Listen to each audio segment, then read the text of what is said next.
a common conversation that I come across.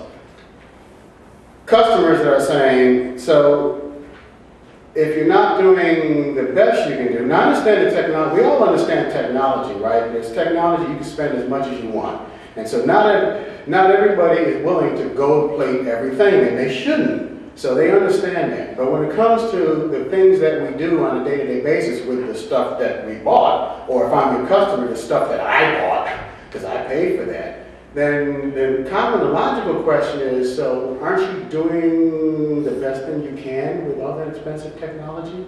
Aren't you wringing every dollar of efficiency out of this? Because if you're not doing that, then what am I paying you for? What am I paying you for? That's a real common sense question, right? So how do you answer that? So this is one thing I just wanted to introduce, and we won't go into much detail, but there's something called the Information Technology Infrastructure Library, ITIL. So my first question is, do you know what it is? So anybody who knows what ITIL is, could you please raise your hand? All right. Are you doing ITIL? Okay, so not as many hands go up when we ask the question about are you doing it.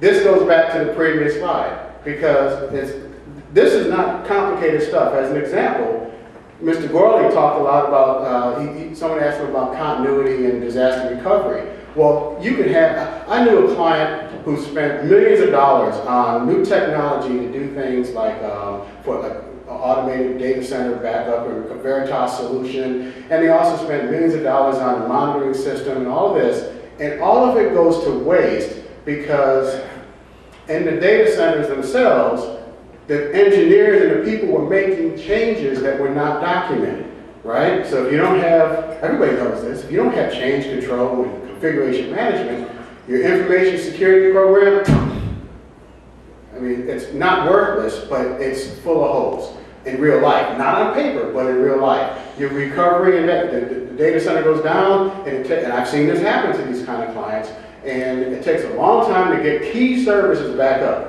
You know, when the general can't print because the configuration data was bad, there's not a good answer for that. And then you say, oh, and by the way, General, I need some more money. Yeah, okay, good. So this is common sense stuff, Information Technology Infrastructure Library. If you don't know what it is, I'll tell you very briefly, this is the gold standard for what are the right practices that people should be following. Again, it's common sense stuff. It's the stuff that people all over the world are doing, except maybe in even your own organization. Maybe.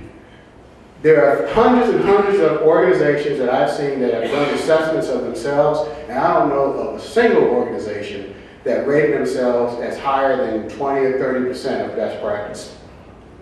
Explain that to your business customers who are paying your bill.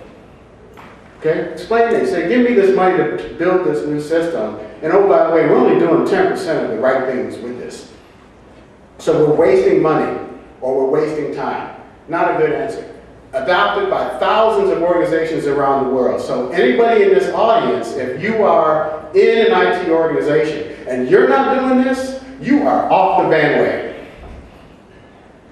So anybody who is doing it, then the next question becomes, how strongly and aggressively are you doing it? It integrates well with a lot of different frameworks. There's ITIL, it focuses on the operational side, but anybody, you know, CMM is one of the development programs that's very common in government and very common in a lot of large enterprises. It integrates well with the development side. So you build it in a very controlled fashion, and then you operate it. If you look at the operational budgets of many government agencies, the actual technology budgets, a large chunk of money is for operations. But people spend most of their time on system acquisition and on development. And they just assume that, well, if it costs us $10 million a year to do that, then next year we just need 10.1, right? No! You're probably wasting $3 or $4 million, or at least one. And if you're not fixing that, again, explain that to your customers. Also, there are ISO standards, the International Standards Organization, ISO 9000 for quality, and ISO 20000, and it integrates even with enterprise architecture programs, and it has good integration with that. and it integrates with OMB Exhibit 300. There are many government organizations that have tried to submit budget proposals, and without the tenets that are underlying in the ITIL, they have a hard time getting the business cases approved. With it, many of the ones that adopt this have had much more success with it. And I mentioned before the information assurance, I can't stress that enough. You can't have a strong information assurance program without good operational control.